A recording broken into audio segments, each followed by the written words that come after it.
Hello hello hello welcome to the Hindu news analysis at Jino IAS. Jino IAS की YouTube channel पे आप सबका स्वागत है। आई बिलीव आप सब बहुत अच्छे से होंगे। आप सब अच्छे से पढ़ाई कर रहे होंगे, अपनी प्रिपरेशन को आगे बढ़ा रहे होंगे।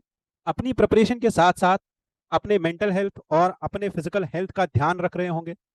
पढ़ाई बहुत ही इंपॉर्टेंट है हमारे लिए। हमारे इस सफर में हमारी पढ़ाई बहुत ज़्यादा ज़रूरी है। बिकॉज जैसे एक एम्प्लॉय दिन भर काम करता है, अपने स्किल्स को इंप्रूव करता है, अपने बॉस के लिए रिपोर्ट्स बनाता है, जैसे एक सिविल सर्वेंट हर दिन पब्लिक की सेवा करता है, लोगों के काम आता है और पब्लिक पॉलिसी से रिलेटेड डिसीजंस लेता है, पॉलिसीज बनाता है, वैसे ही आपकी लाइफ में भी आपको डेली बेसिस पे बहुत सारे डिसीजंस लेने होते हैं। अपना और अपने सराउंडिंग में सबका ध्यान रखना होता है। आप इस दुनिया में एक रिस्पॉन्सिबिलिटी लेके आए हो।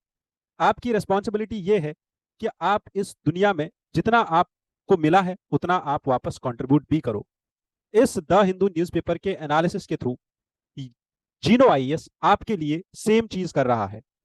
जीनो आईएएस अजीत तिवारी सर का एक ऐसा ड्रीम है कि जितना हमें एजुकेशन सेक्टर से मिला है उतना हम अब इस स्टूडेंट कम्युनिटी के लिए उतना ही नहीं, उससे डबल ट्रिपल और बहुत ज्यादा हम काम करें और स्टूडेंट कम्युनिटी के लिए एक ऐसा प्लेटफॉर्म लेके आए जहां पे सबसे पहली चीज ये हो कि आपकी क्वालिटी में कोई कॉम्प्रोमाइज ना हो, क्वालिटी में जीरो कॉम्प्रोमाइज हो और क्वालिटी को दिन ब दिन बेहतर बनाया जाए। और इसके साथ साथ इसका भी ख्याल रखा जाए कि स्टूडेंट्स को जितना हो सके उतनी चीजें एक्सेसिबल बनाई जाए कि जिस स्टूडेंट को जहां पे भी जो चीज चाहिए उसके लिए वो चीज वहीं पे अवेलेबल हो जाए। चाहे वो रूरल एरिया के किसी भी कोने में रह रहा हो, उस बच्चे के लिए हम वहां तक उसके लिए जितनी भी चीजें उसको चाहिए वो पहुंचा दे। चाहे वो न्यूज़पेपर है जो कि पहुंचता नहीं है, the Hindu newspaper rural areas में पहुंचता ही नहीं है। टीयर 2 सिटीज में एक दिन पुराना न्यूज़पेपर आता है द हिंदू का। ठीक है, मैं ऐसी सिटीज जानता हूं जहां बच्चे 3 दिन पुराना न्यूज़पेपर पढ़ते हैं। वहीं पे इंटरनेट के दौर में हम ये प्रयास इसलिए कर रहे हैं द हिंदू का कि ये क्वेश्चन पेपर जो आपका आने वाला है यूपीएससी प्रीलिम्स का, उस क्वेश्चन पेपर में 25 क्वेश्चंस आने वाले हैं करंट अफेयर से और 25 क्वेश्चन में से कम 18 से 20 क्वेश्चन आपके द हिंदू न्यूज़पेपर से प्रभावित होंगे। Take it from me. इसीलिए उन बच्चों के लिए जो एक्सेसिबल नहीं है, जिनके लिए द हिंदू एक्सेसिबल नहीं है, जिनके लिए ये कॉन्सेप्चुअल क्लैरिटी एक्सेसिबल नहीं है, उनके लिए इस वीडियो को आप सब लोग बहुत ज्यादा शेयर कीजिए। शेयर करेंगे तभी जाके आपको भी फायदा मिलेगा। कैसा फायदा? कि जो नॉलेज आपके पास है, नॉलेज का सबसे पहला रिस्पॉन्सिबिलिटी ये होता है कि आप उस नॉलेज को अप्लाई करो। दूसरा रिस्पॉन्सिबिलिटी कि आप उस नॉलेज को दूसरों तक पहुंचाओ। ठीक है, अगर आप जीनो आईए से जुड़े हैं, अगर आप इस न्यूज़पेपर का फायदा उठा रहे हैं, तो आप इसके साथ साथ और लोगों को भी इसका फायदा दें। ये चीज ना आपको कॉस्ट करेगी ना हमें कॉस्ट करेगी। हाँ, जीनो आईएएस को कॉस्टिंग पड़ रही है इस चीज की, बहुत बड़ी टीम लग रही है इस चीज को बनाने के लिए। ठीक है, बट ये सब चीजें स्टूडेंट कम्युनिटी के लिए है, ये सब चीजें सोसाइटी के लिए है। ठीक है, इस द हिंदू न्यूज़पेपर में मैं इस पर इतना जोर क्यों देता हूं हमेशा, या मेरे लिए ये क्यों इंपॉर्टेंट है इतना ज्यादा कि स्टूडेंट्स इस न्यूज़पेपर को ही देखें। ठीक है, क्योंकि अगर आप कोई भी यूट्यूब चैनल देखोगे, या तो वो बस आपका एडिटोरियल एनालिसिस कराएंगे, ठीक है, या तो आपका टाइम वेस्ट करेंगे कि एक एडिटोरियल को डिस्कस करते करते करते करते आधा घंटा निकाल लेंगे। ठीक है, जो कि इंपॉर्टेंट नहीं है। मैं बोल रहा हूं आपके क्वेश्चन में जो सबसे लंबा क्वेश्चन का आंसर लिखोगे 250 वर्ड्स का होगा। ठीक है, न्यूज़पेपर से इन 250 वर्ड्स में से कम आपके अगर गए तो 3 से 4 पॉइंट्स जाएंगे बस। ठीक है, अगर आप 1.20 वर्ड्स का भी मानते हो तो 100 या 150 वर्ड्स ही आप डाल पाओगे न्यूज़पेपर से। इंट्रो डालोगे, बॉडी में से 2 4 पॉइंट डालोगे और कंक्लूजन डालोगे, वरना बेसिक कॉन्सेप्ट तो आपका स्टैटिक से ही निकलेगा। ठीक है, इसीलिए इस न्यूज़पेपर में स्टैटिक और करंट दोनों डायमेंशंस कवर होंगे। प्रीलिम्स और मेंस दोनों चीजें बताई जाएंगी। ठीक है, कि कौन सा क्वेश्चन प्रीलिम्स में आएगा, कौन सा क्वेश्चन मेंस में आएगा। और इतना ही नहीं, हमें नहीं पता होता है कि न्यूज़पेपर में कम से कम 8 से 10 आर्टिकल्स इंपॉर्टेंट होते हैं हर दिन। और 8 से 10 टॉपिक्स अगर आप हर दिन 1 घंटे में रिवाइज कर रहे हो, जो कि लॉजिकल बात है, आपका हर महीने या हर दूसरे या तीसरे महीने पे रिपीट होता जाएगा। जितना रिपीट होगा उतना रिवीजन होगा, जितना रिवीजन होगा उतना ही आपके लिए फायदे वाली चीज है। ठीक है, इसी तरह हम डेली एक पीवाईक्यू भी डिस्कस करते हैं, जिससे हमारा एक और कॉन्सेप्ट क्लियर हो जाता है। वैसे ही हम डेली एक मेंस का क्वेश्चन भी आपको देते हैं, जिसकी आपको प्रैक्टिस करके आपको सबमिट करना होता है आंसर। तो आप अगर कुल मिला के देखो तो ये एक डेली कैप्सूल है आपके लिए, जो आपकी प्रिपरेशन को डेली एक बूस्ट दे रहा है। फिर आप इसको छोड़ के या इसके अलावा जितना भी आप पढ़ाई कर रहे हो, दैट इज समथिंग डिफरेंट। ठीक है, वो पढ़ाई आपकी अपनी पढ़ाई है, उसकी स्ट्रैटेजी में, उस चीज को प्रिपेयर करने में, वहां कॉन्सेप्चुअल क्लैरिटी लाने में, शॉर्ट नोट्स बनाने में, उसके लिए हमारे पास मेंटोर्स की अलग टीम है, वो आपको अलग गाइड करेगी। बट ये एक वीडियो में आपके लिए पूरा एक कॉम्पैक्ट कैप्सूल रेडी होता है। बस आपको ये एक वीडियो देखना है, आपके पूरे दिन की तैयारी हो जाएगी। आपको समझ आ जाएगा कि मुझे डेली बेसिस पे अपनी तैयारी को कैसे अलाइन करना है। ठीक है, अब ये सब चीजें तो ठीक है, इसके साथ साथ आपको ये पीपीटी भी चाहिए होती है। जिस बच्चे के पास 2 दिन बाद न्यूज़पेपर पहुंचेगा या जिसके पास न्यूज़पेपर है, उसको ये पीपीटी भी चाहिए, क्योंकि इस पीपीटी में बस न्यूज़पेपर ही नहीं होता, इसमें न्यूज़पेपर के अलावा और भी बहुत सारी चीजें होती है। एक्सप्लेनेशन होता है, कॉन्सेप्चुअल क्लैरिटी होती है, नोट्स होते हैं जो हम साथ साथ में लिख रहे होते हैं।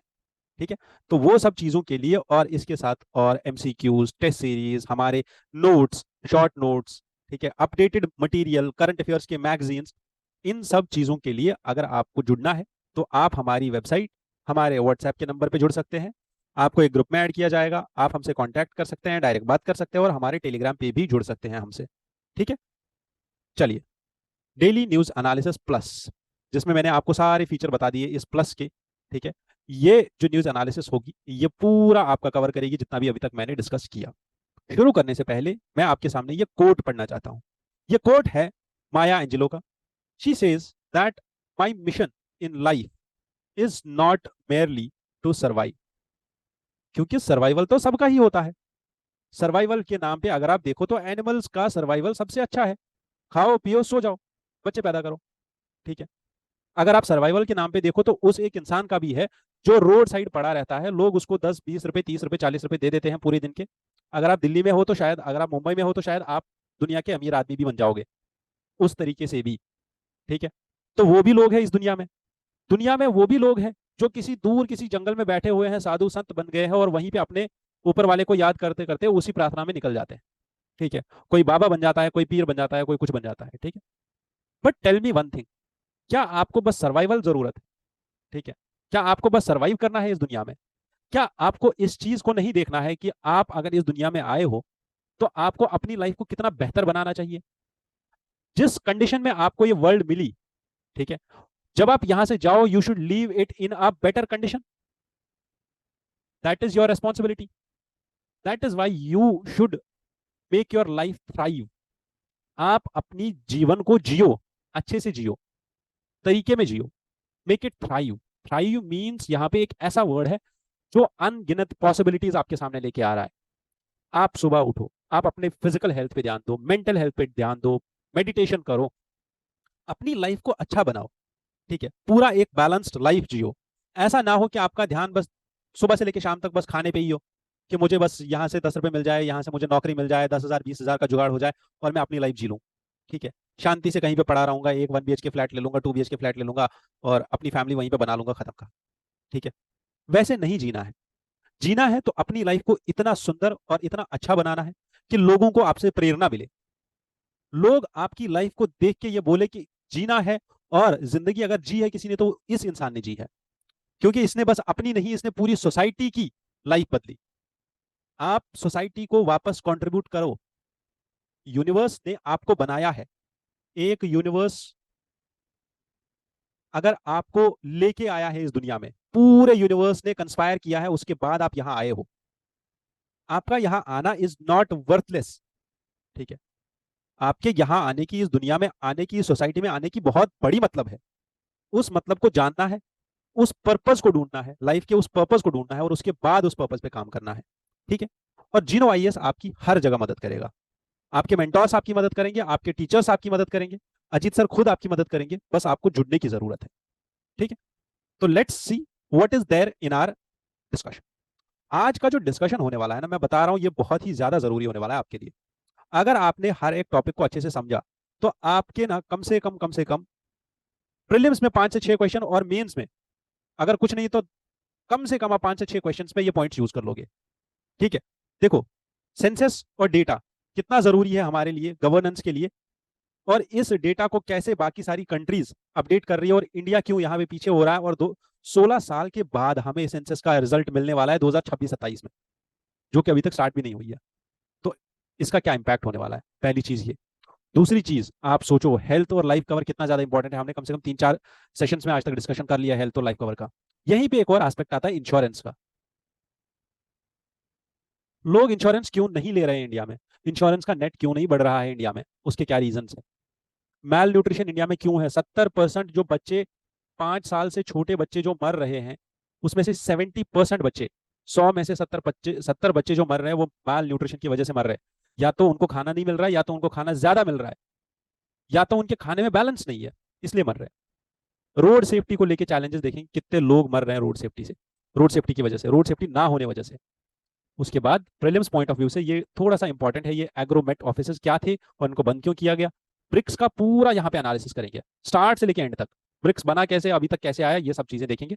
इंडिया और यूएई के रिलेशंस देखेंगे, और ये भी देखेंगे कि हमारे ये जो एंटी सबमरीन वॉरफेयर वेसल्स है, ये क्या काम करने वाले हैं और कौन कौन सी नई वेसल हमारे पास आ गई है।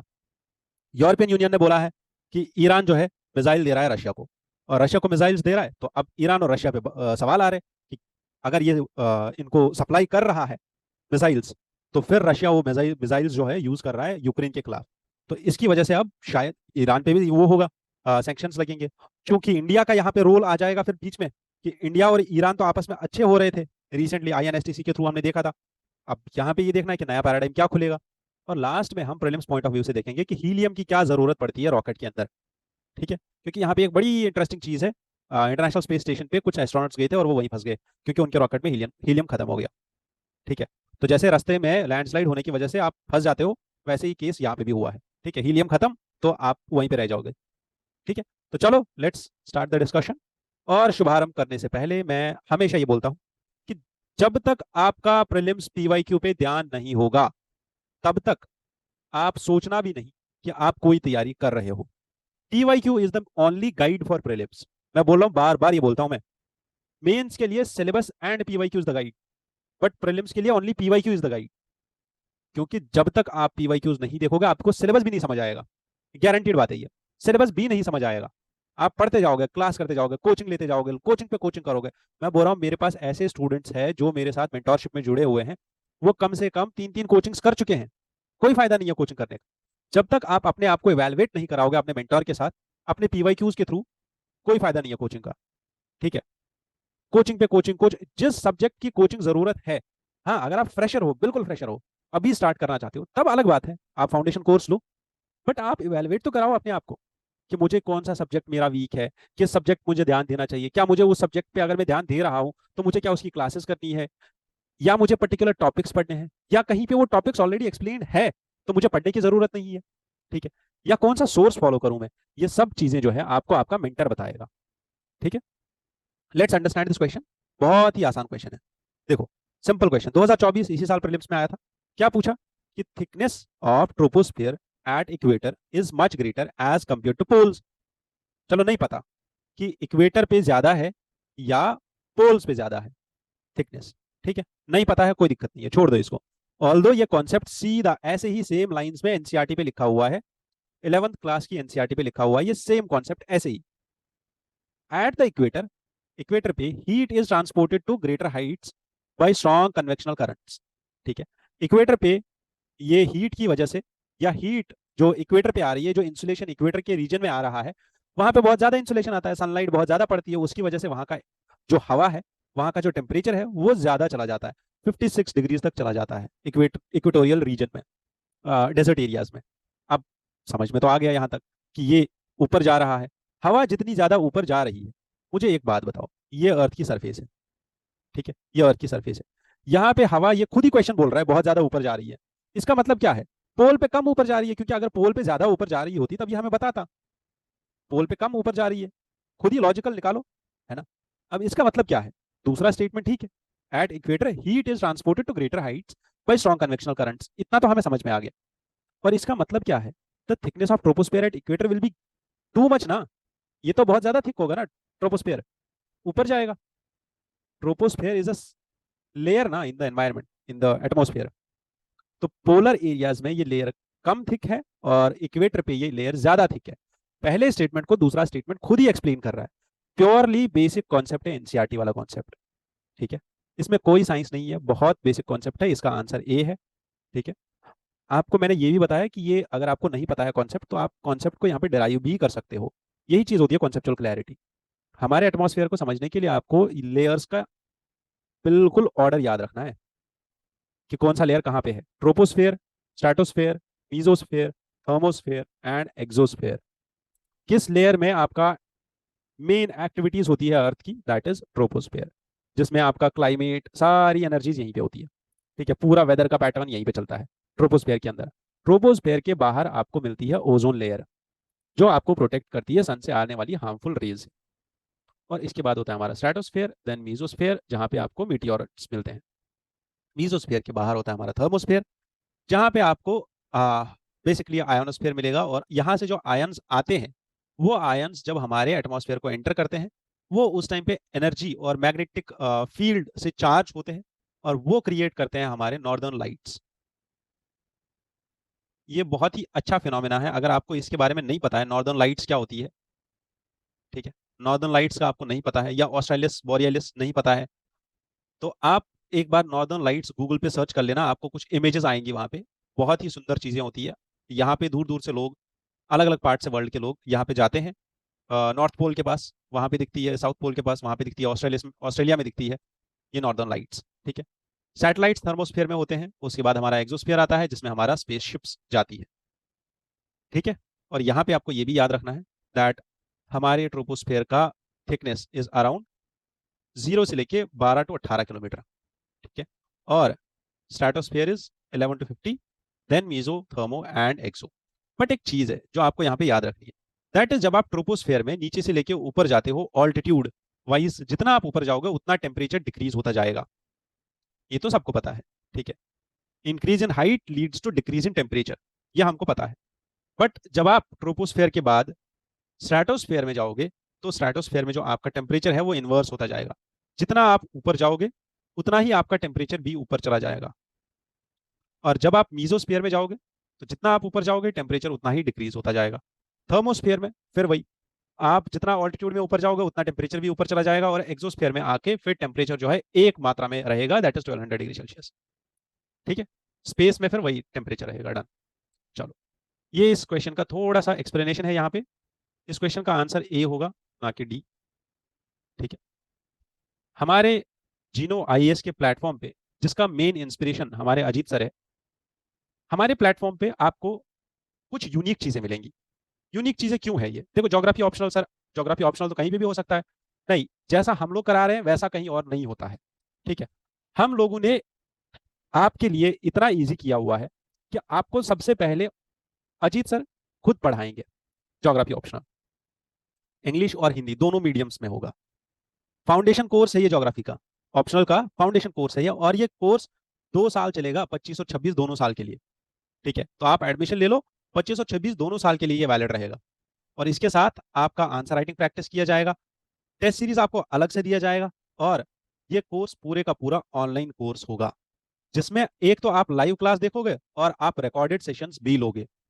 ठीक है, रिकॉर्डेड सेशंस आपके लिए अवेलेबल होंगे, और आप जितनी बार चाहो उतनी बार देख सकते हो। ठीक है, चलिए, इसके बाद बात करते हैं हिंदी मीडियम के जीएस के ज्योग्राफी वाले पार्ट की, जीएस के भूगोल वाले पार्ट की। तो ये module based course Ajit sir लेके आए हैं, बस इस एक चीज के लिए कि आपकी जो तैयारी है ना, अगर उसमें ज्योग्राफी की कहीं पे भी आपको कमी नजर आ रही है, तो वो कमी को पूरा कर दे बस। आपको कम से कम जो ज्योग्राफी और एनवायरनमेंट से मिला के हमारे यूपीएससी में 30 to 35 मार्क्स आते हैं, 30 to 35 मार्क्स का हमारा ज्योग्राफी टू एनवायरनमेंट आ जाता है, and even more than that. ठीक है, ज्योग्राफी प्लस एनवायरनमेंट 40 मार्क्स तक का चला जाता है। तो ये 40 मार्क्स जो है आपके, कम से कम ये सिक्योर हो जाए आपके। ये कोर्स बहुत ही ज्यादा उम्दा कोर्स है, आपको बस आना है, ज्वाइन करना है। आपके लिए हर एक चीज अवेल कराई जाएगी इस आंसर राइटिंग, इस मॉड्यूल वाले कोर्स में। ज्योग्राफी में आपको सबसे पहले वाव अप्रोच के थ्रू लेके जाएंगे, कि आपको एक्सेसिबिलिटी हो, कि आप हमसे कनेक्ट कर लो व्हाट्सएप के थ्रू, ऑडियो के थ्रू, वीडियो के थ्रू। आपको पर्सनल लेवल पे मेंटोर अलोकेट हो जाए, मेंटोर आपको पर्सनल लेवल पे गाइड करे, एक एक करके आपकी हर एक चीज चेक करे, आपके नोट्स चेक करे, नोट्स के साथ साथ आपके जो टेस्ट में रिजल्ट आ रहे हैं उसका ट्रैक रिकॉर्ड रखे कि आप कितना अच्छा परफॉर्म कर रहे हो। और इतना ही नहीं, इस कोर्स में 75 क्लासेस है। इसका मतलब ये है कि चाहे कितने भी क्वेश्चंस डिफिकल्ट आ जाए, आपकी हर एक चीज कवर हो जाएगी इस कोर्स में। ऐसा नहीं है 5-6 क्लास में खत्म ज्योग्राफी, या 8-10 क्लास में खत्म ज्योग्राफी, वैसा काम नहीं है। अजीत सर बोलते हैं कि ये बेवकूफ बनाओ कार्यक्रम नहीं होगा यहाँ पे, ठीक है, और वो बिल्कुल नहीं होगा। क्लियर कट आपको मैक्स एमसीक्यूज की प्रैक्टिस कराई जाएगी और मेंस का आंसर राइटिंग प्रैक्टिस आपको बिल्कुल स्ट्रक्चर्ड वे में कराया जाएगा। एक एक पॉइंट आपको सिखाया जाएगा कि कैसे कैसे करना है। Atlas, human geography, physical geography, Majid Husain, हर एक सोर्स और एनसीईआरटीज, हर एक सोर्स अच्छे से कवर कराया जाएगा। ठीक है, चलो इसके बाद आप हमारे ऐप्स, हमारी यूट्यूब चैनल, अजीत सर की यूट्यूब चैनल, हर जगह हमसे जुड़ सकते हो। मैं तो बहुत ही ज़्यादा फोकस करूंगा और आपको जोर दूंगा कि आप ऐप जो है जितना जल्दी हो सके उतना जल्दी डाउनलोड कर लो। ठीक है, ऐप से जुड़ोगे तो और ज़्यादा बेहतर रहेगा आपके लिए। आपको टाइम टाइम पे नोटिफिकेशन आएगी, आपको कोर्सेज का एक्सेस मिल जाएगा, आपको एमसीक्यूज का एक्सेस मिल जाएगा, यूट्यूब पे जो एमसीक्यूज आते हैं उसका भी आपको एक्सेस मिल जाएगा। ठीक है, यूट्यूब पे बहुत सारे एमसीक्यूज आते हैं हमारे कम्युनिटी पोस्ट में। तो डेली जाइए और प्रैक्टिस कीजिए और अपनी प्रिपरेशन को अच्छा करिए। सबसे पहले ये जो टॉपिक है, इस टॉपिक को शुरू करने से पहले मैं आपको बता रहा हूं कि मैंने हेल्थ केयर पे इसी सीरीज में बहुत सारे टॉपिक्स जो है ऑलरेडी, बहुत सारे वीडियोस जो है द हिंदू के, बहुत सारी वीडियोस में हमने ये चीज डिस्कस कर ली है। ठीक है, कि हमारे हेल्थ केयर सिस्टम में क्या क्या प्रॉब्लम्स है। कल भी हमने एक एडिटोरियल पढ़ा था हेल्थ केयर से related, paralysis, policy paralysis in health care. ठीक है, एक एडिटोरियल आया था policy paralysis in health care. तो मैं यहाँ पे ये बोलना चाहता हूँ कि ये सब चीजें हम डिस्कस कर रहे हैं और अगर आप देखो तो हर दूसरे तीसरे दिन यहाँ पे एक एडिटोरियल आ रहा है। अब ये एडिटोरियल्स आ तो रहे, तो आपको क्या लगता है ये ऐसे ही आ रहा है बस? यहाँ पे इसका कोई महत्वपूर्ण नहीं है, इसकी कोई इंपॉर्टेंस नहीं है। इंपॉर्टेंस तब समझ में आती है जब ये क्वेश्चन डायरेक्ट यूपीएससी के मेंस में आता है। ठीक है, कोई स्टेटमेंट जब यूपीएससी के मेंस में आता है या स्टेटमेंट जब यूपीएससी के प्रीलिम्स में आता है ना, तब बच्चे बोलते हैं कि यार ये कहाँ से आया है। फिर जब बोलते हैं ये हिंदू से आया है, सर हमने तो हिंदू पढ़ा था। नहीं, आपने पढ़ा था, आपने समझा नहीं था, आपको समझ में ही नहीं आया था कि एक्चुअल इंपॉर्टेंस का किस पॉइंट पे देनी है। देखो ये एडिटोरियल, ये जो आर्टिकल है ये फ्रंट पेज का आर्टिकल है और इस आर्टिकल में सबसे पहली चीज जो लिखी हुई है that GST council has discussed whether the rate should be reduced from 18% और टोटली स्क्रैप्ड। अब ये कौन से रेट की बात की जा रही है? मुझे एक बात बताओ, हेल्थ केयर में हम सबने प्रॉब्लम्स देखी, प्रॉब्लम्स का सोल्यूशन क्या है? कि हेल्थ केयर में जो पैसा लग रहा है इंसान का, which is an out of pocket, कि जो आपकी जेब से खर्चा निकल रहा है, आउट ऑफ पॉकेट एक्सपेंडिचर, उसकी वजह से इंसान बीमार होता जा रहा है। बीमार बस इसलिए नहीं हो रहा कि उसको बीमारी लगी है, बीमार इसलिए भी हो रहा है उसके पास पैसे नहीं बचे, अब वो गरीब होता जा रहा है। ठीक है, out of pocket expenditure is one of the leading causes of poverty, जिसकी वजह से लोग वापस पॉवर्टी में जाते हैं। अब इस चीज से बचने के लिए हमारे पास एक सोल्यूशन है दैट इज इंश्योरेंस। ठीक है, हमने अपने हेल्थ को इंश्योर करा लिया, मैंने हेल्थ पॉलिसी ले ली एक। ठीक है, फॉर एग्जाम्पल मैंने अपने हेल्थ को इंश्योर करा लिया, हेल्थ केयर की पॉलिसी ले ली जिसमें मेरे सारे खर्चे कवर हो जाएंगे। अब मैं जब भी हॉस्पिटल जाऊं, मैं रेगुलर, मुझे 2 या 4 चेकअप्स मिलते हैं पूरे साल के, पूरा फुल बॉडी टेस्ट मिलता है, पूरे सारे खून के, बॉडी के, आपके जितने भी फ्लूइड्स होते हैं बॉडी में, हर चीज का टेस्ट होता है, सीटी स्कैन, एमआरआई, हर एक चीज आपके लिए अवेल कराई जाती है उस इंश्योरेंस पॉलिसी में। तो आपको तो टेंशन ही नहीं है। सबसे पहले तो आपने प्रिवेंशन कर लिया अपने हेल्थ केयर का, क्या आप पहले ही टेस्ट कर लेते हो कि आपको कहीं पे कोई बीमारी ना हो जाए। फिर अगर आपको क्यूरेशन करना भी है और आपको ठीक भी कराना है खुद को, तो आप जाके ठीक भी करा लोगे इंश्योरेंस से। ठीक है, आप जाके एडमिट हो गए और आपने अपनी बीमारी का इलाज करा लिया, ये सब चीजें तो ठीक है। बट मुझे एक बात बताओ, अगर ये इंश्योरेंस एक ऐसा रामबाण इलाज है, क्या आपके हेल्थ केयर को पूरा कवर कर रहा है, तो सब लोग ये इंश्योरेंस क्यों नहीं ले रहे? सब लोग क्यों नहीं चाहते ये इंश्योरेंस ले ले एक ही बार? क्योंकि इंश्योरेंस में सबसे बड़ी प्रॉब्लम एक आ रही है यहाँ पे। एक प्रॉब्लम जो यहाँ पे डिस्कस की जा रही है, बाकी सारी प्रॉब्लम्स हम कभी और डिस्कस करेंगे। जो यहाँ पे प्रॉब्लम डिस्कस की जा रही है दैट इज आपको इंश्योरेंस के लिए प्रीमियम पे करना है। प्रीमियम मीन्स आपने फॉर एग्जाम्पल 15 लाख की पॉलिसी ले ली, ठीक है, 15 लाख का इंश्योरेंस करा लिया, हेल्थ इंश्योरेंस, तो आपको प्रीमियम पे करना है। इट मीन्स आपको मंथली 3,000 या 4,000 या 5,000 रुपए प्रीमियम पे करना है। बट अंडरस्टैंड वन थिंग, ये प्रीमियम के साथ साथ आपको इस प्रीमियम पे जीएसटी भी देना पड़ रहा है, which is not less, it is 18%। अगर आपकी मंथली जो प्रीमियम है, अगर वो थोड़ी भी ज्यादा हुई, ठीक है, फॉर एग्जाम्पल अगर वो 10,000 रुपए हुई, तो 1,800 तो आपको ऊपर से देने हैं जीएसटी के। ये एक सबसे बड़ा इंपेडिमेंट था लोगों को जाने का इंश्योरेंस नेट के अंदर। अब यहाँ पे क्या काम किया गया है, एक ग्रुप ऑफ मिनिस्टर्स बनाया गया है, जिसको बोला गया कि आपके पास 50 दिन की डेडलाइन है, आप 50 दिन के अंदर ये देखो कि क्या हम इस इंश्योरेंस के बार को कम कर सकते हैं या इसको टोटली स्क्रैप कर सकते हैं। अगर उन्होंने रिकमेंडेशन दिया, जैसा वो रिकमेंडेशन देंगे वैसा ही उसमें काम होगा। ठीक है, अभी तक जीएसटी को लेके यहाँ पे कुछ ड्रग्स के बारे में बोला जा रहा है that there are 3 cancer drugs. Once trastuzumab, deruxtecan and osimertinib and durvalumab और ध्रुवलूमैब, ये 3 ड्रग्स है ऐसे, ठीक है। इन 3 ड्रग्स का नाम याद रखना है। One is trastuzumab, deruxtecan, osimertinib and last is durvalumab, durvalumab, ठीक है। ये 3 ड्रग्स ऐसे हैं जिनका जीएसटी अभी तक 12% लग रहा था, अब उसको कम करके 5% कर दिया गया है। They are cancer drugs. आप सोचो, आप हेल्थ केयर के प्रीमियम पे जीएसटी लगा रहे हो, आप कैंसर की दवाइयों पे ये जीएसटी लगा रहे हो, ठीक है, आप बाकी सारे मेडिसिनल इक्विपमेंट्स पे जीएसटी लगा रहे हो, तो ये अच्छी बात नहीं है। इससे तो हमारी उल्टा दिक्कत यही आ रही है ना। फॉर एग्जाम्पल, अगर किसी को, किसी ह्यूमन को इन ड्रग्स की जरूरत हुई, किसी इंसान को इंश्योरेंस की जरूरत हुई कि वो अपने हेल्थ केयर का ध्यान रख पाता और वो गरीबी में ना जाता और वो इकोनॉमी में कंट्रीब्यूट करता, इससे तो उल्टा हमें ही नुकसान है ना। नेशनल लेवल पे इकोनॉमी खराब हो रही है, बाकी तो और कुछ नहीं हो रहा। अगर आप यही चीज देखो बाकी सारी कंट्रीज में, तो यूके में if you see every citizen has access to government owned services और फ्री गवर्नमेंट प्रोवाइड कर रही है हेल्थ केयर, जो गवर्नमेंट के अपने फंड से जा रहा है हेल्थ केयर में पैसा, इनकम टैक्स रेवेन्यू से आके पब्लिक हॉस्पिटल्स चल रहे हैं यूके में। वैसे ही अगर आप देखो जर्मनी में एम्प्लॉयज कंट्रीब्यूट करते हैं और एम्प्लॉयर्स कंट्रीब्यूट करते हैं दोनों, और एक फंड क्रिएट करते हैं जिसकी मदद से ये हॉस्पिटल चलते हैं। अब वो प्राइवेट डॉक्टर हो, पब्लिक डॉक्टर हो, और वो डॉक्टर्स को पैसा जाता है और लोग जाते हैं और अपना हेल्थ ठीक कराते हैं। वैसे ही नेशनल हेल्थ इंश्योरेंस है, पब्लिकली फंडेड है, कनाडा का ये है। और इसमें होता क्या है, लोग सिटीजन पे करते हैं नेशनल प्लान की मतलब तरफ, खुद एक अमाउंट डिसाइड करते हैं, लोगों से लेते हैं पैसा। एक सिंगल इंश्योरेंस कंपनी होती है जो सबका इंश्योरेंस लेती है, हर एक इंसान हॉस्पिटल जाएगा, इलाज कराएगा और वापस आ जाएगा, किसी को कोई पैसा नहीं देना। क्यों? क्योंकि डेमोग्राफी ही आपकी इकोनॉमी है। अगर आपके पास लोग नहीं है, ह्यूमन कैपिटल नहीं है, तो आपकी इकोनॉमी किसी काम की नहीं है। ठीक है, क्लियर? यहां तक समझ में आ गई बातें सारी? तो इसके बाद चलते हैं आगे। ये जो एडिटोरियल है, ये एडिटोरियल बोल रहा है हमें किस बारे में? सेंसस के बारे में। और ये सेंसस के बारे में क्या बात कर रहा है कि जो हमारी नेक्स्ट सेंसस आने वाली है, this should be last, remember this should be the last enumeration based census. अब ये इन्यूमरेशन बेस्ड सेंसस क्या होती है, यहां पे देखो। इन्यूमरेशन बेस्ड सेंसस, सेंसस में 2 फेजेस होते हैं। जब सेंसस की प्रोसेस होती है तो इसमें 2 फेजेस होते हैं। एक फेज होता है जिसमें आप हाउस लिस्टिंग करते हो, कितने घर है, हाउस की सेंसस करते हो। दूसरा फेज आता है जिसमें आप पॉपुलेशन की इन्यूमरेशन करते हो, आप गिनते हो कितने लोग कहां पे रह रहे हैं। ठीक है, 2 फेजेस आते हैं। ऑथर यहाँ पे बोल रहे हैं जो अब आने वाली सेंसस है, हमें चाहिए कि हम लास्ट टाइम ऐसा काम करें कि हम enumeration based census last time करें। बट ऑथर के बोलने के पीछे क्या रीजन है, ऑथर क्यों ऐसा बोल रहे हैं, और एक्चुअल में ऑथर क्या चाहते हैं सेंसस से, और ये सेंसस असल में हो ही क्यों रही है। तो सबसे पहले समझते हैं सेंसस की कहानी। ठीक है, सेंसस बेसिकली किस लिए है?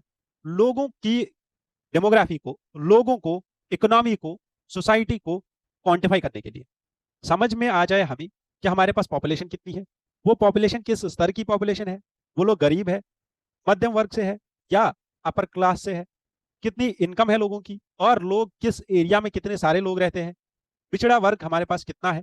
ये सब चीजों का हमारे पास डेटा आ जाए, हमारे पास इन सब के नंबर्स आ जाए, इसीलिए हम सेंसस का एक एक्सरसाइज करते हैं। सेंसस के 2 फेजेस मैंने आपसे बताए, एक हाउस लिस्टिंग फेज होता है, एक पॉपुलेशन इन्यूमरेशन फेज होता है।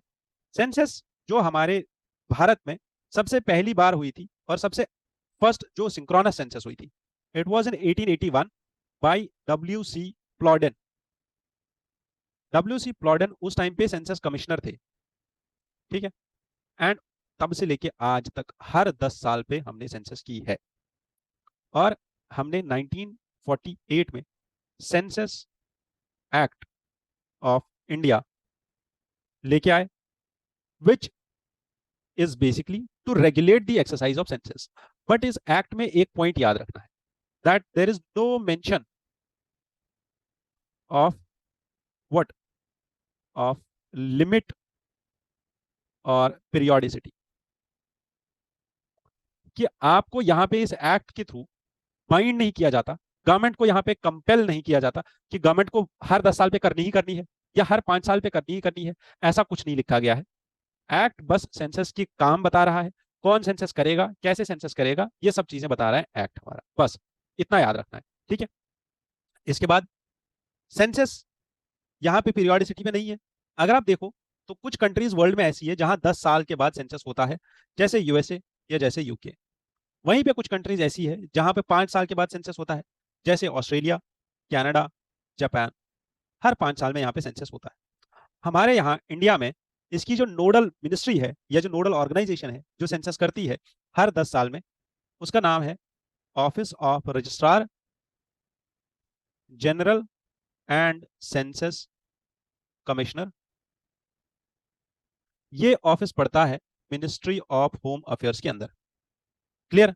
यहां तक क्या आधी चीजें समझ में आ गई? चीजें सेंसस डिमार्केट करता है हमारे लिए शेड्यूल कास्ट, शेड्यूल ट्राइब, इनकी सीट्स, पार्लियामेंट के लिए डेटा, आपका डिलिमिटेशन कमीशन के लिए डेटा, फाइनेंस कमीशन के लिए डेटा, पार्लियामेंट किस रीजन को कितने ग्रांट्स दे उसके लिए डेटा।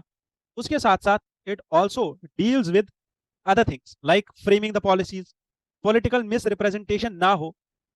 चूंकि हमारी यहाँ सेंसस इतनी ज्यादा डिले हो रही है, ठीक है, आप सोचो 2011-12 में हमारे पास सेंसस आई थी, ठीक है, सेंसस का डेटा हमारा 2011-12 का है। कल भी हमने ये डिस्कस किया था, और यही पैरामीटर्स अभी तक चल रहे हैं हमारे हर जगह। एनएसओ भी यही पैरामीटर्स यूज कर रहा है, और भी बाकी सारी ऑर्गेनाइजेशन ये पैरामीटर्स यूज कर रहे हैं। 2011-12 से लेके अब जो हमारा डेटा आने वाला है वो 2026-27 में आएगा। तो तब तक हम यही सारी जो नंबर से यूज करते जाएंगे। अब इससे होता क्या है, it creates challenges in framing the policy, ठीक है, क्योंकि कम से कम 16 साल पुराना डेटा होगा हमारे पास। पॉलिटिकल मिसरिप्रेजेंटेशन, एससी एसटीज का नंबर जो आज से पहले था वो आज पता नहीं क्या हो गया है। अनरिलायबल एस्टिमेट्स होते हैं हमारे पास। पब्लिक डिस्ट्रीब्यूशन सिस्टम, पीडीएस, ठीक है, पब्लिक डिस्ट्रीब्यूशन सिस्टम। यहाँ पे हमने पहले बोला था कितनी पॉपुलेशन थी, अब पता नहीं कितनी हो गई है। कितने सारी फैमिलीज नई बन गई है, न्यूक्लियर फैमिलीज पता नहीं कितनी सारी है। तो ये सब चीजें हाईलाइट करने के लिए, ये सब चीजों को नंबर करने के लिए हमारे पास सेंसस का होना जरूरी है, ठीक है। तो this is the main reason of having a census, timely census. ये एडिटोरियल यहाँ पे क्या बोल रहा है? एडिटोरियल बोल रहा है चलो ठीक है, हमारी सेंसस अभी डिले हो गई है, कोई दिक्कत की बात नहीं है, हो गई तो हो गई। अब हमारे लिए इंपॉर्टेंट ये है कि हम टाइमली इसको जो है अपडेट करते जाए, क्योंकि आपको पता है 2011 से लेकर अभी तक चाइना को भी हमने सरपास कर लिया है पॉपुलेशन में। चाइना से भी आगे हम चले गए पॉपुलेशन में। एक प्राइम एग्जांपल ऑथर यहाँ पे दे रहे हैं कि यार 2011-12 के सेंसस में हौज खास जो दिल्ली में है वो एक विलेज कंसिडर किया जा रहा था, और वहां पे कुछ था ही नहीं। और अगर आप आज की बात करो तो that is one of the most posh areas of south Delhi, नाम उसका आज भी विलेज ही है। अब इतना सारा अपडेशन हो गया है, इतना सारा चेंजेस आ गया, डेवलपमेंट हो गया, इसको कौन इंडिकेट करेगा? तो ऑथर यहाँ पे एक की पॉइंट हाईलाइट कर रहे हैं। ऑथर बोल रहे हैं जो हम इन्यूमरेशन बेस्ड सेंसस करते हैं जिसमें हम पॉपुलेशन का डेटा लेते हैं, वो पॉपुलेशन का डेटा हम इंटीग्रेट कर सकते हैं। जैसे यूके की ये एग्जांपल देते हैं। यूके में क्या होता है, वहाँ की अथॉरिटीज जो वहाँ के सिटीजन्स हैं वो सुपरमार्केट्स में जाते हैं, ठीक है, वहाँ पे अपना कार्ड स्वाइप करते हैं, उनको डेटा मिल जाता है। वैसे ही वो ट्रेन का टिकट लेते हैं तो उनको डेटा मिल जाता है, या वहीं पे उनको वो कोई भी शॉपिंग करनी है, कहीं पे जाना है, कोई सर्विस लेनी है, तो जहां जहां पे वो डेटा अपडेट कर रहे हैं अपना। जैसे फॉर एग्जांपल मैं इंडिया की एग्जांपल देता हूं, किसी घर में कोई बच्चा नया पैदा हो गया 2011 से लेके अभी तक, क्या हमने वो कहीं पे रजिस्टर नहीं किया होगा? किया होगा ऑब्वियसली, उसका बर्थ सर्टिफिकेट बना होगा। उसके बाद उसके घर में वो राशन कार्ड पे भी आ गया होगा, अगर वो राशन लेते हैं राशन कार्ड से, पीडीएस सिस्टम से अगर वो लेते हैं, तो हर जगह हमने डेटा अपडेट किया हुआ है। बस एक प्रॉब्लम है कि ये डेटा बहुत जगहों पे बिखरा पड़ा हुआ है, इस डेटा को एक जगह इंटीग्रेट करने की जरूरत है। इसीलिए ऑथर यहाँ पे बोल रहे हैं कि रिसेंटली हमने क्या किया, हमने इंटीग्रेशन किया किसका? डेटाबेस का। किस डेटाबेस का? जिसमें PAN cards, Aadhaar cards, Jan Dhan account, bank account और मोबाइल नंबर, जिसको हम पहले जैम ट्रिनिटी बोलते थे, जैम ट्रिनिटी, इसी को अब हमने बना दिया है pan, Aadhaar, Jan Dhan and mobile. ये 4 चीजों का डेटा हमने एक जगह कर दिया। ऑथर बोलते हैं कि बहुत ही टीडियस एक्सरसाइज है ये, ऐसा करना, डेटा का इंटीग्रेशन करना बहुत टीडियस है, बट इजी भी तो है, कॉस्ट इफेक्ट भी तो है। आपका कॉस्ट खत्म हो जाता है, आपके पास ट्रांसपेरेंसी आ जाती है, आप बेटर पॉलिसीज बना सकते हो, तो आपके पास इकोनॉमी ऑफ स्केल आ जाता है। इसके बाद आप बिल्कुल टारगेटेड अपनी ऑडियंस तक, बेनिफिशियरीज तक अपना जो बेनिफिट है वो पहुंचा सकते हो। डीबीएस के थ्रू, डायरेक्ट बेनिफिट ट्रांसफर के थ्रू, डीबीटी के थ्रू बहुत ज्यादा फायदा हुआ है सब्सिडी में। जो लीकेज हो रहा था वो लीकेज बहुत ड्रास्टिकली डिक्रीज हुआ है। डीबीटी के बाद। तो वैसे ही ऑथर बोल रहे हैं कि हमारे पास भी ये ऑप्शन है, क्योंकि इंडिया में हमारे पास आधार का डेटा है। ठीक है, हम वोटर आईडी कार्ड, आधार का कार्ड और बाकी सारे जो डेटाबेस हैं हमारे, उन सबको आपस में इंटीग्रेट करके ऐसा कर सकते हैं कि हमें भी दोबारा ऐसी सेंसस कम करनी पड़े और हमें इसमें कम खर्चा आ जाए। ठीक है, क्योंकि अगर आप देखो 2001 की सेंसस जो ऑस्ट्रिया में हुई थी, उसमें अराउंड 72,000 जो है उनको 72,000 यूरोज का खर्चा आया था। वहीं पे अगर आप देखो तो बाकी कंट्रीज जैसे स्विट्जरलैंड, ये लोग क्या करते हैं, ऐसे ही डेटा कलेक्ट करते हैं, उसको इंटीग्रेट करते हैं, बट डेटा से रिलेटेड एक और काम करते हैं, सर्वेस कराते हैं, स्मॉल स्केल सैंपल सर्वेस कराते हैं, जहां पे उनके कॉस्ट का बस 5 से 10% कॉस्ट आ जाता है। तो वो इंडिया के लिए बेहतर है, हमारे लिए अगली बार इतना बड़ा डिले ना आए सेंसस में, तो वो हमारे लिए सही रहेगा। डेटा इंटीग्रेशन करना जरूरी है, डेटा एनालिटिक्स को यूज करना जरूरी है। डन। चलिए, ये वाला एडिटोरियल हमारे लिए थोड़ा सा और इंपॉर्टेंट है, to understand the malnutrition and to curb the mail nutrition.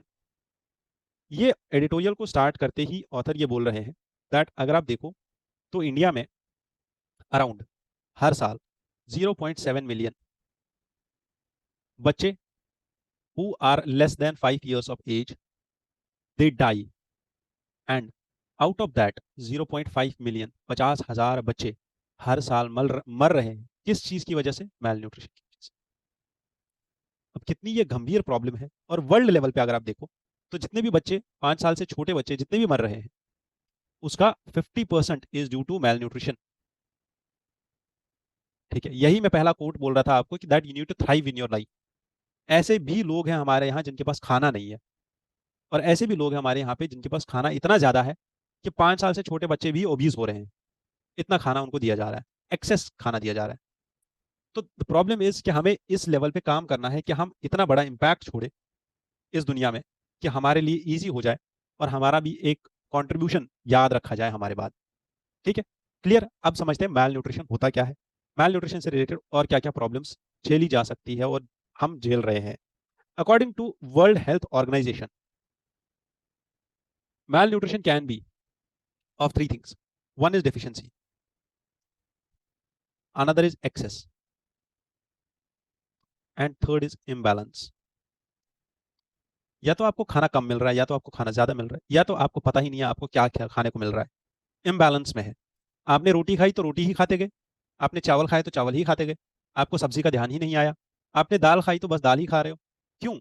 क्योंकि या तो आपके पास पैसे नहीं है, आप गरीब हो, या तो आपके पास सेंस नहीं है कि मुझे हर एक चीज बैलेंस में खानी पड़ेगी। डाइट में बैलेंस होना जरूरी है। बैलेंस्ड डाइट इसीलिए जरूरी है ताकि आपको हर एक न्यूट्रिशन मिले, आपको हर एक न्यूट्रिएंट मिले, आपको विटामिन भी मिले, आपको प्रोटीन्स भी मिले, आपको कार्ब्स भी मिले, आपको फैट भी मिले, आपको कोलेस्ट्रॉल भी मिले। हर एक चीज लेना जरूरी है आपकी बॉडी के लिए। डाइटरी फाइबर्स लेने जरूरी है, फाइबर लेना जरूरी है। ठीक है, तो बात यह है, सबसे पहली चीज यह है कि खाना है नहीं। दूसरी चीज यह है कि खाना अगर है भी तो खाने की समझ नहीं है, इतना ज्यादा खा रहे हैं और इतना इलॉजिकली खा रहे हैं कि बहुत ही ज्यादा प्रॉब्लम्स हो रही है। अगर आप अंडर न्यूट्रिशन की बात करो, जो लोग कम खाना खा रहे हैं उसकी बात करो, तो सबसे बड़ा इशू है वेस्टिंग का, उसके बाद stunting, underweight, and under nutrition में ही हमारी आती है सबसे इंपॉर्टेंट चीज, that is micro nutrient deficiency. ठीक है, जिसमें vitamin A, major, iron, iodide, इन सब चीजों की डेफिशिएंसी हो रही है। बट अगर आप ओवर न्यूट्रिशन की बात करो तो ओबेसिटी सबसे ज्यादा है, और diet related non communicable disease हमारे लिए सबसे बड़ी एक चैलेंज बन रही है। ठीक है, जिसमें आपका बीएमआई बराबर नहीं होता, which is more than 25 obesity में। आयरन डेफिशिएंसी हो गई तो आप एनीमिया के शिकार हो जाओगे, आपको fatigue, weakness, oxygen, transport oxygen to body ये नहीं मिलेगा। विटामिन ए इनसफिशिएंट होगा बॉडी में, आपके दिखने में कमी आ जाएगी, वीक इम्यूनिटी होगी, और बाकी सारे हेल्थ इश्यूज होंगे। ठीक है, ग्लोबली अगर आप देखो तो 2022 में there were around 100 and globally अगर आप देखो there were around 149 million children who were estimated to be stunted. 149 million. ठीक है, and 45 million children were wasted. That is, they are too thin. इतने ज्यादा पतले हैं और उनकी हाइट थोड़ी ज्यादा है, हाइट ज्यादा है बट बच्चा पतला है। इसके साथ साथ 37 मिलियन वेर ओवरवेट।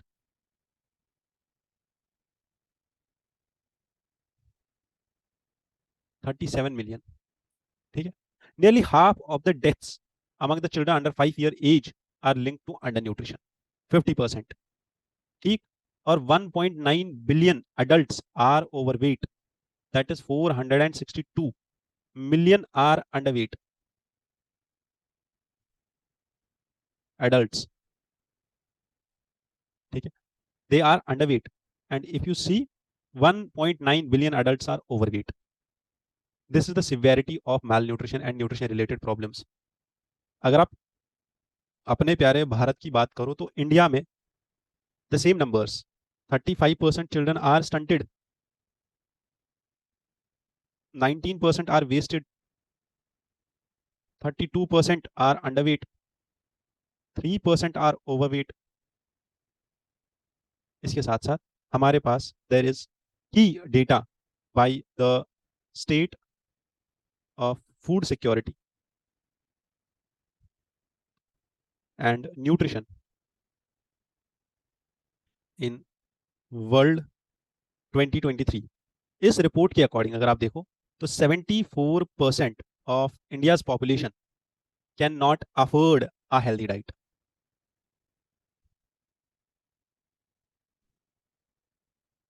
ठीक है, 39% fell short of nutrient adequate diet, and according to global hunger index 2023 GHI score जो इंडिया का था दैट वाज 28.7। तो इतनी बड़ी प्रॉब्लम है इंडिया में किसको लेके, न्यूट्रिशन को लेके। अब न्यूट्रिशन को लेके Indian government has taken many of the steps. जैसे इंडिया की गवर्नमेंट ने बहुत सारे स्टेप्स लिए, जैसे हमने मिशन पोषण 2.0 स्टार्ट किया, आईसीडीएस स्कीम लेके आए, प्रधानमंत्री मातृ वंदना योजना लेके आए, मिड डे मील स्कीम लेके आए, और अडोलेसेंट गर्ल्स के लिए माँ कैंपेन चलाया, पोषण वाटिकाज एस्टैब्लिश कर रहे हैं। तो ये सब चीजें हो रही है किसको लेके, मैल न्यूट्रिशन को लेके। Hope you understood malnutrition very well. इसके बाद अगर समझना है तो it is road safety. Road safety पे ये एक्सप्लेन सेक्शन में एडिटोरियल आया था। अगर आप रोड सेफ्टी की बात करो ना तो 56,000 people die because of over speeding in the roads. ठीक है, अब पर्टिकुलरली यहाँ पे जो लोग चल रहे हैं, जो पेडेस्ट्रियंस होते हैं, जो जो टू व्हीलर पे जा रहे होते हैं वो, और अगर आप देखो तो इंडिया में जो ट्रैफिक का कोलिजन होता है ना, जो गाड़ियां आपस में टकराती है, वो इंडिया में 40% ज्यादा है, 40 गुना ज्यादा है बजाय इसकी कि लंदन की अगर आप बात करो तो। जो रोड एक्सीडेंट्स इंडिया में होते हैं they are 2 times higher than China. ठीक है, और चाइना में 99 मिलियन व्हीकल्स कम है इंडिया से। ठीक है, तो अंडरस्टैंड इट कितना बड़ा एक इम्पैक्ट है हमारे लिए और कितनी बड़ी ये बात है कि हमारी रोड सेफ्टी और रोड से होने वाले एक्सीडेंट्स की वजह से मौतें इतनी ज्यादा है जितनी कोविड से नहीं हुई थी। ठीक है, अंडरस्टैंड इट। अब प्रॉब्लम क्या है हमारे पास इस आर्टिकल में, इस एडिटोरियल में सबसे बड़ी चीज जो हमें सीखनी है और हमें अपने नोट्स में रखनी है वो ये है कि प्रॉब्लम क्या है। प्रॉब्लम ये है कि हमारे पास एक क्रैश सर्वेलेंस नहीं है। What do mean by crash surveillance? Crash surveillance is कि अगर रोड पे कहीं पे भी कोई एक्सीडेंट हो रहा है, हमारे पास सबसे पहले तो उसका एक नेशनल लेवल डेटाबेस होना चाहिए, जो यहाँ पे ऑथर लास्ट में सजेस्ट भी कर रहे हैं वे फॉरवर्ड में कि एक नेशनल डेटाबेस होना चाहिए जिसमें हमारे पास हर एक डिटेल हो अबाउट द फेटल क्रैशेस, कि कहीं पे भी कोई क्रैश हो रहा है दो गाड़ियों का, वो हमारे डेटाबेस में रहे। इंडिया में only 8 states have audited their national highways and less than 8 have audited their state highways. There are very less highways जहां पे आपको ये मॉनिटरिंग देखने को मिलेगी और जहां पे आपको ये देखने को मिलेगा कि स्टेट गवर्नमेंट ने हर एक चीज, जैसे हेलमेट पे, रोड पे मार्किंग्स, रोड पे साइनेज, रोड पे वो अलार्म्स कि इधर मुड़ना है, किस साइड में जाना है, कर्व कितना बड़ा है, आगे यू टर्न है नहीं है, ये सब मार्किंग्स जो होती है वर्ड पे, ये रोड के ऊपर ये नहीं है। ऑथर का यहाँ पे कहना है कि ये जो मेन प्रॉब्लम है हमारी, because India status report on road safety आया था 2024 में। ये एक आईआईटी दिल्ली में ही है, ट्रिप सेंटर, उन्होंने ये इशू किया था, ये road safety report.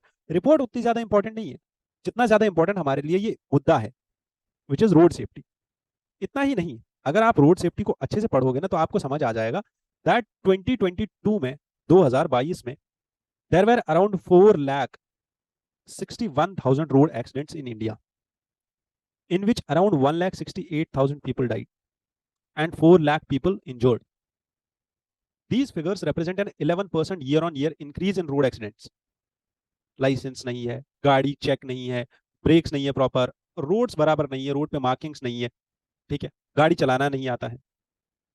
This is equivalent कि हर एक घंटे में, हर एक दिन में, हर एक दिन के हर एक घंटे में 34 लोगों की मौत हो रही है। 34 people are dying every hour. That is the condition of road accidents, ठीक है, इन इंडिया। और ऑथर यहाँ पे क्या सजेस्ट कर रहे हैं कि हमारे पास एक डेटाबेस होना चाहिए। और ये जो रिपोर्ट बनाई गई है अबाउट रोड एक्सीडेंट्स, ये रिपोर्ट असल में इन्होंने एक्स्ट्रापोलेट किया है डेटा कहाँ से, बहुत सारे स्टेट से, 5 से 6 स्टेट्स का इन्होंने कंसिडर किया है डेटा, और उन स्टेट्स का एफआईआर का डेटा उनने कलेक्ट किया हुआ है, और उसी एफआईआर के डेटा के बेसिस पे उनने ये रिपोर्ट बनाई है। हमें एक और चीज भी याद रखनी है दैट यूनाइटेड नेशंस का एक ईयर, और हम इसको बोलते हैं दैट डेकेड 2020 से लेके 2030 का was the decade of action for road safety. इस डेकेड का जो मेन गोल है दैट इज टू हाफ, 1/2 कर देना, आधा कर देना रोड एक्सीडेंट्स को बाय 2030। ये चीज याद रख लेना बस। इसके बाद हमें ये भी याद रखना है कि रोड सेफ्टी इंश्योर कैसे करें। तो वे फॉरवर्ड में हम ये चीज लिख सकते हैं, 4E स्ट्रैटेजी, जिसमें हम एजुकेशन देंगे, engineering, emergency care and enforcement of laws. ये चारों चीजें करने से ही हम रोड सेफ्टी को इंश्योर कर सकते हैं। This editorial is very much in brief. मैं इसको बहुत ही कम टाइम देके डिस्कस करने वाला हूं। क्यों? क्योंकि ये एडिटोरियल भी प्रीलिम्स से रिलेटेड ही है, मेंस में इसका उतना ज्यादा रोल नहीं रहेगा। सबसे ऊपर हमारे पास, अगर आपको पता हो, मिनिस्ट्री ऑफ एग्रीकल्चर के बाद हमारे पास जो सबसे ऊपर ऑर्गेनाइजेशन है that is Indian council of agricultural research, ठीक है, आईसीएआर। आईसीएआर के अंदर काम करते थे कृषि विज्ञान केंद्र। कृषि विज्ञान केंद्र अभी भी काम कर रहे हैं। कृषि विज्ञान केंद्र में ही हम लोगों ने एस्टैब्लिश किया, नॉट हम लोगों ने, मतलब हमारी गवर्नमेंट ऑफ इंडिया ने एस्टैब्लिश किया this Damu, that is district agro metrology unit. अब ये दामू क्या काम करेगा? ये रामू काका नहीं है, ये दामू है। What will it do? ये हर एक डिस्ट्रिक्ट के बेसिस पे उस डिस्ट्रिक्ट से रिलेटेड वेदर का सारा डेटा, कि क्लाउड्स कितने हैं, विंड कितनी है, ठीक है, विंड स्पीड कितनी है, ह्यूमिडिटी कितनी है, ये सब डेटा कलेक्ट करके इस डेटा को एक सिस्टम को फीड किया जाएगा। उस सिस्टम से रिपोर्ट निकलेगी कि इस डिस्ट्रिक्ट में अगले 7 दिन के लिए, 4 दिन के लिए, 5 दिन के लिए वेदर कैसा रहने वाला है। अभी इसी इंफॉर्मेशन को ये दामू सेंटर मोबाइल फोन के थ्रू, इंटरनेट के थ्रू, व्हाट्सएप के थ्रू किसानों तक पहुंचाएगा। ये जो दामू सेंटर्स थे, ये सेंटर हर डिस्ट्रिक्ट के लिए बनाए गए। अब इस सेंटर में बहुत सारे लोगों को रिक्रूट किया गया, और इन सेंटर्स का काम ही यही था कि आप फार्मर्स को क्या करो, उनको लोकल लैंग्वेज में, जो लैंग्वेज उनको आती है उस लैंग्वेज में, ऑल अक्रॉस द कंट्री, हर एक फार्मर को free of cost, without any charges, local language में हफ्ते में 2 बार ये अपडेट्स दे दो, वेदर से रिलेटेड एडवाइस दे दो। उससे होगा क्या, फार्मर अपने डिसीजंस अच्छे से ले। नीति आयोग को लगा कि यार इसके पीछे लोग नहीं है, ये शायद प्राइवेटाइज करने वाली चीज है, ऑटोमेट हो गई है, अब ये खुद चल रहा है, ये शायद सिस्टम से खुद रिपोर्ट निकाल के जा रहा है। तो नीति आयोग ने बोला कि हम इसको ना मोनेटाइज करने वाले हैं, इस चीज को, एग्रोमेट इन्फॉर्मेशन सिस्टम को, ठीक है। But where agromet information was provided free of cost all the farmers, यहाँ पे फार्मर्स को तो पैसा नहीं देना पड़ रहा था। कंडीशन यहाँ पे ये है, जितनी भी प्राइवेट ऑर्गेनाइजेशंस है जो फार्मर्स को ये इन्फॉर्मेशन दे रही है, वो फार्मर से 20 से 40 हजार रुपए चार्ज करती है 1 साल का, इस particular to the point information deliver करने के लिए। अब प्रॉब्लम यहाँ पे ये थी कि नीति आयोग ने बोला इनको बंद किया जाए, बट लास्ट वीक हुआ ये है दैट आईएमडी ने बोला कि हम दोबारा से इन यूनिट्स को देखेंगे, और हम इन यूनिट्स के बदले ग्रामीण कृषि मौसम सेवा, GKMS, लॉन्च करने वाले हैं, ताकि फार्मर्स को जो है ये सब चीज़ें देखने को मिले। ऐसा ना हो, बिकॉज दामू स्टाफ जो है, it was doing a really wonderful job, और इसीलिए यहाँ पे बोल रहे हैं that why did government actually shut these districts. Reason वही था कि नीति आयोग को उनने प्राइवेटाइज करना स्टार्ट किया था, उनने सोचा था प्राइवेटाइज करने के लिए, बट वो एक्चुअल में प्राइवेटाइज करने वाली चीज़ नहीं थी, ना ही करना चाहिए था। बट अब ठीक है, दोबारा से अब देखा जा रहा है, there is a review behind it. यहाँ तक तो ठीक है, हमने समझ लिया मेट्रोलॉजी में, ये भी समझ लिया कि मेट्रोलॉजी की कहानी क्या है और दामू की कहानी क्या है। समझना ये है ब्रिक्स, ठीक है। अभी देखो, पहले न्यूज़ को समझेंगे, उसके बाद ब्रिक्स को समझेंगे, ठीक है, या पहले ब्रिक्स को समझते हैं उसके बाद न्यूज़ को समझते हैं। बेसिकली 2001, ठीक है, 2001 में हुआ क्या, there is a firm at international level, एक नॉर्मल बिजनेस वेंचर है जिसका नाम है गोल्डमैन शैक्स, ठीक है। गोल्डमैन शैक्स में एक इकोनॉमिस्ट थे जिनका नाम है जिम ओ नील, ठीक है। इन्होंने एक रिसर्च पेपर लिखा और उस रिसर्च पेपर में उन्होंने एक कॉन्सेप्ट डिस्कस किया और उन्होंने बोला दैट ब्राजील, रशिया, इंडिया और चाइना, इन चार कंट्रीज का ग्रोथ प्रोस्पेक्ट बहुत ज्यादा है, ये चार कंट्रीज बहुत जल्दी ग्रो कर सकती है। Group which encompasses these four countries, it represents 40% of world's population, ऐसा उन्होंने बोला। और इन्होंने बोला कि अगर ये लोग साथ में काम करें तो इनके पास बहुत ज्यादा पोटेंशियल है कि ये लोग बहुत जल्दी प्रॉस्पर कर सकते हैं। हुई ये चीज। और इनने ये भी बोला कि जैसे डेवलप कंट्रीज का G7 ग्रुप है, वैसे ही डेवलपिंग कंट्रीज का ये ब्रिक्स वाला ग्रुप बन सकता है। अब यहां तक तो समझ में आ गया ब्रिक्स असल में क्यों बना और ब्रिक्स के ऑब्जेक्टिव्स क्या है। ब्रिक्स काम कर रहा है इंटरनेशनल टेररिज्म पे, ये ऑब्जेक्टिव्स है ब्रिक्स के, गोल्स है ये ब्रिक्स के, ठीक है। Climate change, food and energy, international economic and financial situation, Bretton Woods institutions and WTO का ट्रेड प्रोटेक्शनिज्म।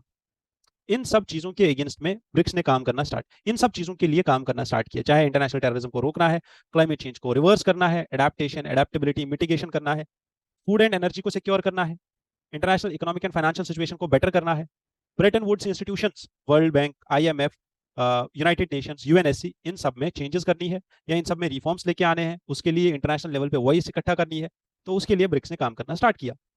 ब्रिक्स काम कैसे करने लगा, मैंने आपको 2001 में इसका ओरिजिन बताया। 2009 में रिसर्च पेपर के बाद 2009 में पहली बार ऐसा हुआ, 2006 में पहली बार ऐसा हुआ कि G8 की समिट चल रही थी, उसका नाम था G8 आउटरीच समिट, और ये रशिया में ही चल रही थी। इसी टाइम पे ब्राजील, रशिया, इंडिया और चाइना आपस में मिलते हैं और साइड में जाके ये लोग मीटिंग करते हैं एक, बस। और ये थी first brick foreign meeting, foreign ministers की मीटिंग, 2006 की बात है। उसके बाद 2006 में ही ये लोग पहले यहाँ पे मिले, उसके बाद 2006 में ही इन लोगों ने बोला कि अब हम अपने फॉरेन, जो हमारे फॉरेन अफेयर्स के मिनिस्टर्स होते हैं, उनकी एक मीटिंग कराएंगे, और वो भी 2006 में ही कराई, और वो उनने कराई कहाँ पे, न्यूयॉर्क में। अब 2006 में जो दूसरी मीटिंग हुई वो कहाँ पे हुई, न्यूयॉर्क में। इसके बाद 2009 में there happened first BRIC summit, जो कहाँ पे हुई, यकातर यकातरिनबर्ग, रशिया। उसके बाद 2010 में साउथ अफ्रीका में समिट हुई, साउथ अफ्रीका ब्रिक्स का पूरा एक पार्टनर बन गया, फुल टाइम मेंबर बन गया, और ब्रिक जो अभी तक ब्रिक था ये बन गया ब्रिक्स। इसके बाद 2014 में फोर्टालीजा डिक्लेरेशन साइन हुआ।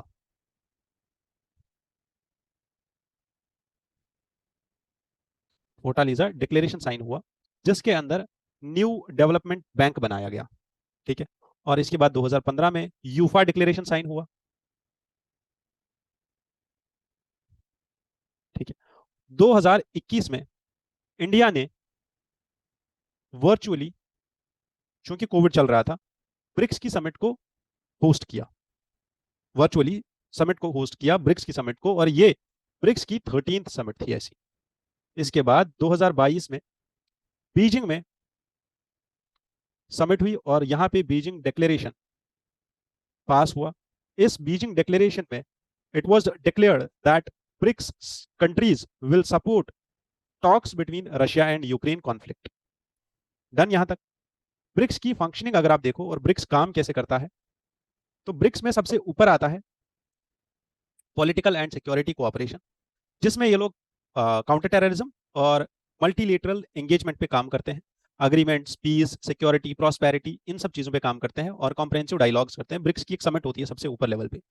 इसके बाद होता है ब्रिक्स का नेशनल सिक्योरिटी एडवाइजर्स मीटिंग। ठीक है, ये जो मीटिंग होती है ये बहुत ही इंपॉर्टेंट होती है, जिसमें counter terrorism, cyber security, peace, stability, organised crime, इन सब चीजों पे काम किया जाता है। और यही मीटिंग अभी नेक्स्ट होने वाली है कहाँ पे? सेंट पीटर्सबर्ग में। ये कहाँ पड़ता है? ये रशिया में पड़ता है। तो इसीलिए हमारे national security adviser mister Ajit Doval sir जाएंगे कहाँ? रशिया, और सेंट पीटर्सबर्ग में समिट अटेंड करेंगे। बट इसके साथ साथ चाइनीज मिनिस्टर भी जाने वाले हैं जिनका नाम है वांग यी। ठीक है, और वो भी जाने वाले हैं, और उसके साइडलाइन में अजीत दोवल सर और वांग यी अलग से मिलके बात करेंगे इंडिया और चाइना के रेजोल्यूशन के ऊपर। जो हमारा डिस्प्यूट चल रहा है, बॉर्डर इश्यूज चल रहे हैं, उसके ऊपर बात की जाएगी यहाँ पे। डन, यहाँ तक क्लियर कट सिचुएशन समझ में आ गई अभी तक सारी कहानी? चलो आगे चलते हैं। इसके बाद इस न्यूज आर्टिकल में और कुछ मेंशन करने वाली नहीं है, और कुछ डिक्लेरेशन या बाकी सब चीजें पढ़ने वाली नहीं है। ये वाला एडिटोरियल, ये वाला आर्टिकल मैं बस इतना हाईलाइट करना चाहता हूँ कि कल के डिस्कशन में मैंने पूरा मणिपुर इशू अच्छे से डिस्कस किया हुआ है।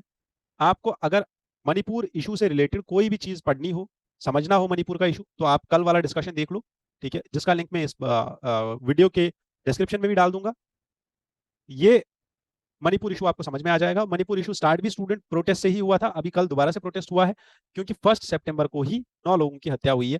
ड्रोन्स, आर्मी, गन्स, आपस में ये लोग लड़ाई कर रहे हैं, ये लोग एक दूसरे को खत्म कर रहे हैं। ठीक है, तो समझ लो इसको, बहुत ही ज्यादा इंपॉर्टेंट चीज है। 1 डेढ़ साल से चल रहा है वो मणिपुर वाला इशू। अब इसके बाद नेक्स्ट इज इंडिया और यूएई के रिलेशंस। इंडिया और यूएई के रिलेशंस बहुत पुराने हैं। ठीक है, इंडिया और यूएई के रिलेशंस बहुत पुराने हैं, और बट उतने भी पुराने नहीं है, आज़ादी के बाद ही रिलेशंस। ठीक है, समझने वाली बात यह है कि इंडिया और यूएई के रिलेशंस में अभी क्या हुआ है। ठीक है, इंडिया और यूएई ने सबसे पहले अपने रिलेशंस को स्टार्ट किया था 1972 में, और हमने डिप्लोमेटिक रिलेशंस को एस्टैब्लिश किया। ठीक है, और इसके बाद हमने क्या बोला कि हम डिप्लोमेसी थोड़ा बहुत उधर इधर इधर उधर हमने ऑफिस स्टार्ट किया, काउंसलर्स एक दूसरे वहां पे भी हमारी क्या नाम है इसका, जो हमारी एम्बेसी है वहां पे है, और ब्रिटिश एम्बेसी, ये यूएई की एम्बेसी यहाँ पे है। अब समझने वाली चीज ये है कि अभी तक हमारे रिलेशंस जो है थोड़े सुस्त चल रहे थे, बट 2015 में हुआ ऐसा कि हमारे मोदी जी गए यूएई विजिट पे, अगस्त 2015 में, और उसके बाद हमारी नई strategic partnership start between the two countries. सबसे पहला ऐसा क्राउन प्रिंस अबू धाबी का इंडिया आया कब? 2017 में, as chief guest on the Republic Day celebrations. इनका ये क्राउन प्रिंस थे यूएई के, इनको मोदी जी ने उस टाइम पे बुलाया था रिपब्लिक डे के इसमें सेलिब्रेशंस में। ठीक है, इसके बाद क्या हुआ? इसी टाइम पे हमने इंडिया और यूएई के बीच में comprehensive economic partnership agreement sign किया, सेपा, जो अभी तक हमारा ब्रिटेन के साथ बीटीआईए चल रहा है, बायलैटरल ट्रेडी एग्रीमेंट साइन नहीं हो रहा है, बट यूएई के साथ हमने सेपा साइन कर लिया। यूएई में हमारा लार्ज स्केल डायस्पोरा भी है, बहुत सारे इंडियंस हैं जो यूएई में रह रहे हैं वहां से, और पूरी गल्फ कंट्रीज में रह रहे हैं। मैं आज ही बीबीसी की एक डॉक्यूमेंट्री देख रहा था जो बिहार के सिवान डिस्ट्रिक्ट की थी, और बिहार के सिवान डिस्ट्रिक्ट से कितने सारे लोग जाके वहां रह रहे हैं, कहाँ पे? गल्फ की कंट्रीज में, और कैसे रहते हैं, उन सब चीज़ों पे वो डॉक्यूमेंट्री थी, वो मैं देख रहा था, आज ही देख रहा था। तो बहुत अच्छा लगता है कि इंडिया का डायस्पोरा और इंडिया का सॉफ्ट पावर हमारे लिए, हमारी फॉरेन डिप्लोमेसी के लिए एक अच्छा काम करके दे रहा है। ठीक है, अब इसके बाद इकोनॉमिक रिलेशंस अगर आप यूएई और इंडिया की देखो, तो हमारा जो बाइलेटरल ट्रेड रहा है अभी तक, it is around $85 billion in 2022-23। Bilateral trade हमारा $85 बिलियन का रहा है, एंड यूएई इंडिया का थर्ड लार्जेस्ट ट्रेडिंग पार्टनर है, and second largest export destination.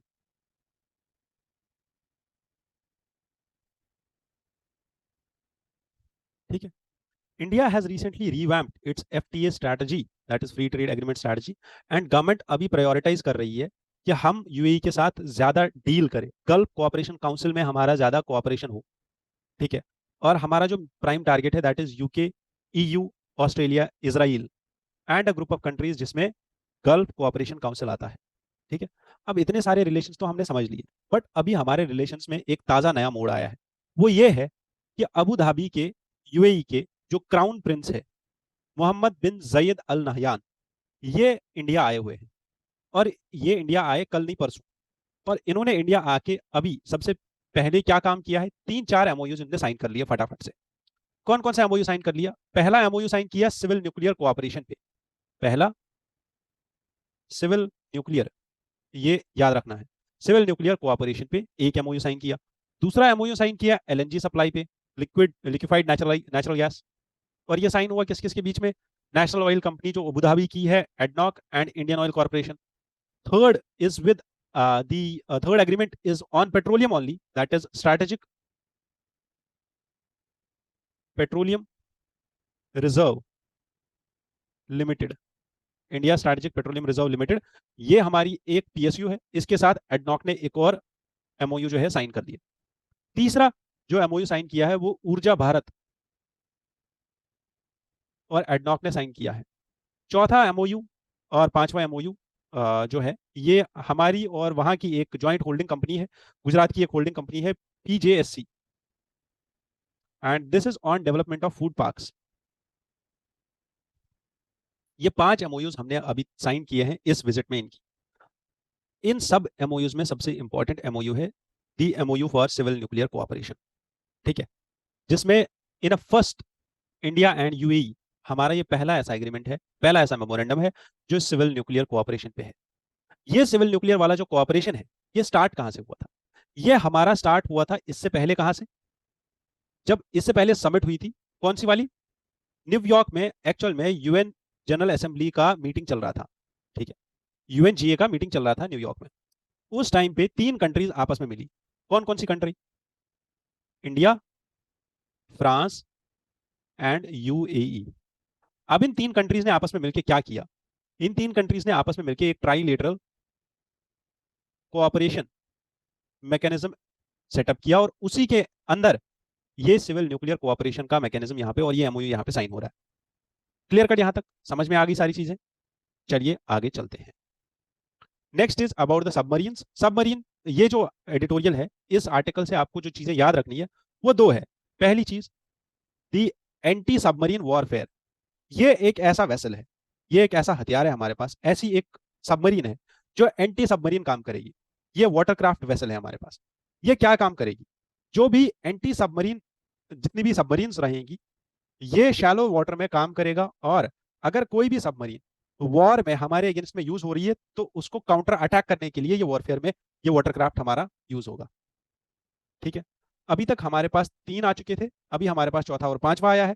चौथे का नाम है आईएनएस मालपे और पांचवे का नाम है आईएनएस मुल्की। ठीक है, दीज आर शिप्स। ये शिप्स है, ये किस लिए काम करती है? सबमरीन के साथ लड़ने के काम आती है, बस इतना याद रखना है। ठीक है, इन शिप्स के ऊपर हमारे पास टॉर्पीडोज होते हैं, रॉकेट्स, माइंस, वेपन सिस्टम्स, ये सब लेके हम चलते हैं, और इन शिप से सबमरीन का सामना किया जाता है। There is this allegation about European Union, by European Union, and USA has been also highlighting the same thing, that Iran is supplying missiles to Russia, an update which we should keep a track of।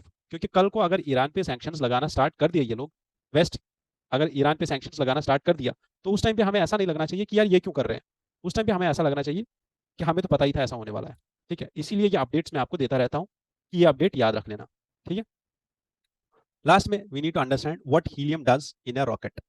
Helium एक ऐसा gas है जिसको हम inert gas बोलते हैं, है ना? Helium एक इनर्ट गैस है, बट अगर आपको पता हो, हीलियम का बॉइलिंग पॉइंट भी बहुत कम है, इट्स -268.9 डिग्री सेल्सियस।